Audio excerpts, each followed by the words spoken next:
Bismillahirrahmanirrahim. Assalamualaikum warahmatullahi wabarakatuh. Saudara pemirsa dimanapun Anda berada, saya Sekjen DPP Laskar Anti Korupsi Pejam 45 Jakarta sengaja datang ke Pelabuhan Bajoy yang baru menggemparkan ke Pelabuhan Bajoy ini karena ada penembakan itu BNN pusat bekerja sama dengan BNN provinsi, jadi menjadi gempar, menjadi terkenal di dunia internasional Pelabuhan Bajoy. Saat ini kami berada bukan untuk mewawancarai penembakan terhadap Badan Narkotika Nasional, tapi mewawancarai bagaimana keselamatan antara sungai, danau dan penyeberangan. Bersama saya adalah Bapak Ferry Nanloha, sarjana muda. Selamat sore Bapak. Selamat sore Bapak. Apa kabar? Alhamdulillah baik Bapak.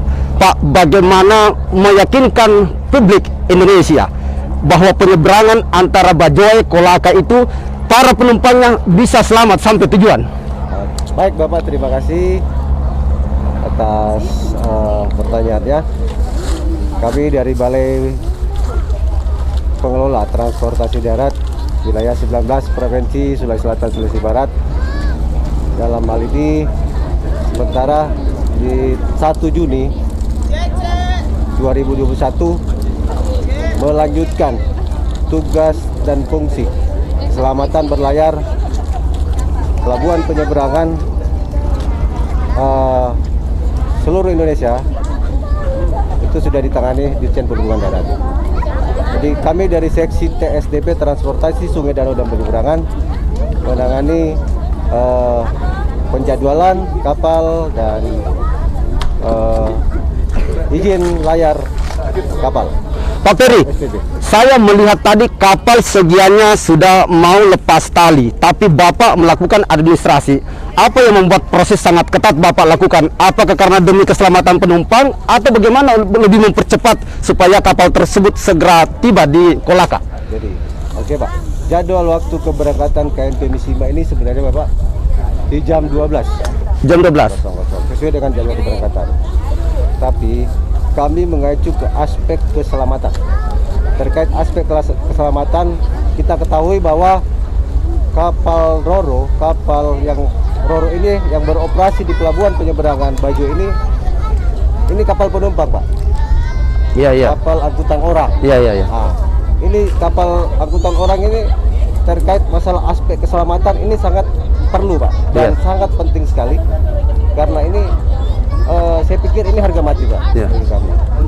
Jadi alhamdulillah keterlambatan keberangkatan kapal ini kami berupaya bagaimana bisa penumpang itu bisa selamat, tiba aman dengan selamat.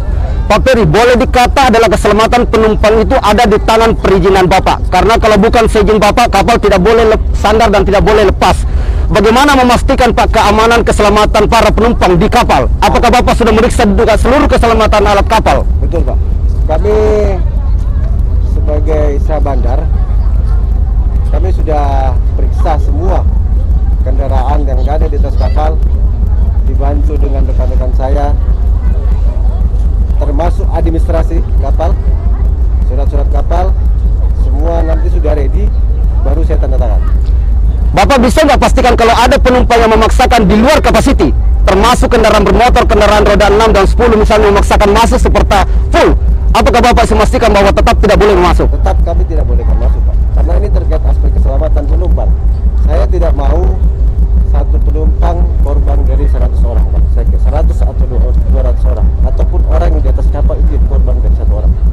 Ya Pak Ferry, barusan ini terjadi kecelakaan di Samosir, di Sumatera. Begitu sandar, tiba-tiba rambornya jatuh, putus. Bagaimana Bapak juga memastikan bahwa seluruh perusahaan penyeberangan kapal itu betul-betul layak, baik dari bodinya, sistemnya, keamanannya, pelampungnya dan lain sebagainya, sekocinya. Bapak sudah pastikan semua itu bahwa layak untuk penyeberangan Kolaka Bajoy? Iya Pak. Jadi setiap waktu Pak, ada waktu tertentu itu kita melakukan SPM. Apa itu Pak? Ya Pak. SPM itu apa? Standar pelayanan minimal. Standar pelayanan. Itu dari semua kapal yang operasi di seluruh Indonesia. Jadi sebelum, apalagi kalau kapalnya sudah habis docking Pak. Ya. Kapal ini yang KMP Manggala kemarin saya periksa, bahkan saya lakukan sea trial sampai ke Sekianggil. Alhamdulillah kondisi aman. Jadi insya Allah mungkin ke depan nanti 1-2 hari ini kita akan masukkan ke jadwal. Bapak kira-kira tidak ragu kalau misalnya mereka dekat dengan pejabat perhubungan di Kementerian Perhubungan ini demi untuk kepentingan bisnis memaksakan penumpang untuk banyak masuk walaupun over capacity? Bapak tidak takut misalnya ada teguran demi untuk melaksanakan penegakan hukum? Kalau penegakan hukum, Pak, terkait saya pribadi, saya tidak ragu, Pak. Ya. Kenapa? Karena ketika misalnya kapal ini overload, risikonya sama saya, Pak, bukan sama orang siapa-siapa. Bapak bertanggung jawab penuh. Yang bertanda tangan ini saya, jadi resikonya sama saya. Kalau boleh tahu Pak, resiko dicopot atau resiko di penjara? Ya nanti kita lihat dulu, Pak, kasusnya seperti apa, kendalanya di mana. Nanti kan ada proses BAP dari pihak yang berwenang. Kalau ada perusahaan penyeberangan dalam hal ini kapal membandol, Bapak berani tidak memberikan izin? Oh nggak bisa, Pak. Kami akan berikan sanksi. Artinya ada beberapa, Pak, kita Ya. keluarkan dari jadwal. Oh begitu. Bisa. Walaupun penumpangnya sudah antri atau sudah naik, Sudah antri bisa, Pak. Bapak dengan kerjasama dengan Pak Polisi Muhammad Nur bisa turunkan penumpang begitu Pak ya? Bisa, Pak. Dengan paksa? Karena kita mengacu dari aturan, Pak. Ya. Daripada kita paksakan ini harus berangkat, cuman karena sesuatu hal, Iya. sementara beberapa orang yang ada di kapal itu jadi korban. Nah, itu saya tidak bisa seperti itu.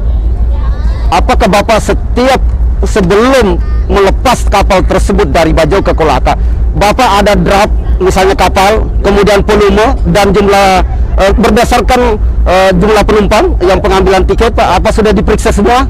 Itu sudah kami periksa, Pak. Ketika penumpang masuk ke zonasi, rekan-rekan saya sudah checklist sekian penumpang dan kami tanya, Pak, nyebrang atau tidak.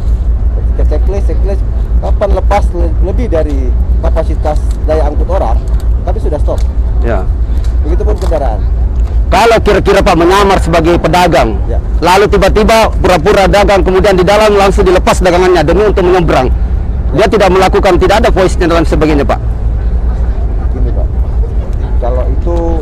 kalau sekedar menyamar, kami juga, saya dan anggota saya itu cek langsung juga di lapangan, cek berapa jumlah penumpang. Ya. Kita sesuaikan dengan jumlah checklist kita. Sebelum saya tanda tangan SPB, saya harus kontrol dulu, Pak. Sebelum saya tanda tangan Ya. SPB, saya lihat dulu manifestnya. Apakah manifestnya ini sesuai dengan checklist saya? Kalau tidak sesuai, saya akan perintahkan bahwa tolong disesuaikan. Kalaupun tidak disesuaikan, berarti saya akan tanda tangan. Kami tadi menciduk Bapak, memaksa mobil harus mundur, tidak masuk di kapal. Mengapa harus Bapak lakukan itu? Kan cuma hanya satu mobil Bapak. Iya, Pak, jangankan satu mobil, Pak. Ini terkait masalah aspek keselamatan orang. Kita tidak bisa tar-menawar, Pak. Jadi ketika misalnya terkait ada beberapa tadi kendaraan masuk mundur, itu saya masuk ke jarak dari kendaraan di kapal. Jadi saya harus juga berkendara, Pak, terkait masalah stabilitas kapal. Kalau itu saya tidak kontrol, terkait overload, yang kena juga saya, Pak. Bukan siapa-siapa. Bukan siapa-siapa yang melepaskan kapal ini, saya, Pak. Oh begitu ya. Risikonya sama saya. Jadi kalau misalnya rekan-rekan pelayaran itu mereka cuma bisnis, tapi risikonya sama saya. Kapal kalau saya tidak lepas, tidak berangkat juga, Pak. Nggak bisa. Berarti Bapak bukan berarti mengabaikan kepentingan bisnis, tapi mengedepankan adalah regulasi harus berjalan Pak ya, sesuai dengan yang ada. Ya, betul. Bapak tidak takut misalnya mereka perusahaan ini adalah dekat dengan petinggi di kementerian atau di pejabat di Republik ini, tidak takut dicopot Bapak? Dan saya, Pak, sudah 13 provinsi, Pak. Oh sudah 13 provinsi? Di Indonesia saya mutar mutasi. Sudah ada 13 provinsi seluruh Indonesia. Saya orang yang pernah tidak takut dimutasi, Pak. Biasa itu, Pak, bagi saya. Tapi dengan Kenapa saya menjalankan tugas saya? Silahkan, saya tidak pernah dimutasi, saya lebih suka, Pak. Tapi kalau Republik ini memberi penghargaan Bapak karena jasa Bapak selama ini membuat keamanan nyaman di penyeberangan, kemudian Bapak dimutasi untuk kenaikan pangkat, Bapak juga bersedia dengan untuk Republik ini? Ya, kalau ada pertimbangan pemerintah seperti itu, ya saya cuma bisa mengucapkan terima kasih, Pak. Oh begitu ya Pak ya. Saya sedikit Pak ke Pak Muhammad Nur. Pak Muhammad Nur, saya sedikit Pak mau bertanya, Pak maju sedikit Pak Muhammad Nur. Apa jaminannya penumpang di sini Pak untuk jauh dari kriminal masuk di dalam kapal? Mohon izin, sebetulnya yang bisa menjawab ini adalah Kapolsek. Saya tidak punya hak dan wewenang untuk memberikan statement kepada ini karena ini anunya Pak Kapolsek sebetulnya dengan Pak Wakapolsek. Oh begitu. Iya. Tapi Itu paling tidak Bapak kan mendapatkan instruksi untuk bertugas di sini Pak ya Pak Muhammad Nur. Iya ada. Oh ya begitu ya. Ya ada. Ya. Jadi saya cuma menjaga keamanan dan ketertiban dan kenyamanan seluruh penumpang yang ada di sini maupun pengguna jasa. Termasuk bekerja sama dan Pak Ya. Ferry kalau ada yang memaksakan kehendak. Ya. Tapi bagaimana dengan pedagang kaki lima, Pak? Ya itu juga kita sudah atur Pak dengan baik, dengan ini Ya. semua berjalan dengan lancar. Ya, karena mereka kan juga butuh hidup. Ya betul hidup. Ya. Baik Pak Ferry, pertanyaan berikutnya. Ini berapa Pak kapal yang beroperasi dalam 1 minggu? Jadi kapal yang operasi di sini Pak ada 9. 9. Ya, 9. Kita bagi sementara Pak, kita baginya 3 trip. 3 trip Pak ya? Ya, ini pun crossing Pak. Ya. 3-3. Ya. Ada yang standby, ada Ya. yang off. Jadi masing-masing di standby di Kolaka ada di Baju Ya. juga Pak. Oh begitu Pak. Jadi setiap harinya minimal berapa Pak kapal? Setiap hari 6 kapal yang operasi. 3-3 Pak. Kalau dari jumlah penumpangnya Pak, bukan dari kendaraan bermotor atau kendaraan roda 4 dan roda 6 dan seterusnya. Kira-kira berapa penumpang Pak? Penumpang manusianya yang menyeberang dalam sehari? Jadi gini Pak, ini kan kalau volume penumpang, ini kan kita nggak bisa prediksi Pak. Oh begitu. Ya, yang nanti kita bisa melihat volume penumpang ketika kami sudah menerima manifest dari kapal.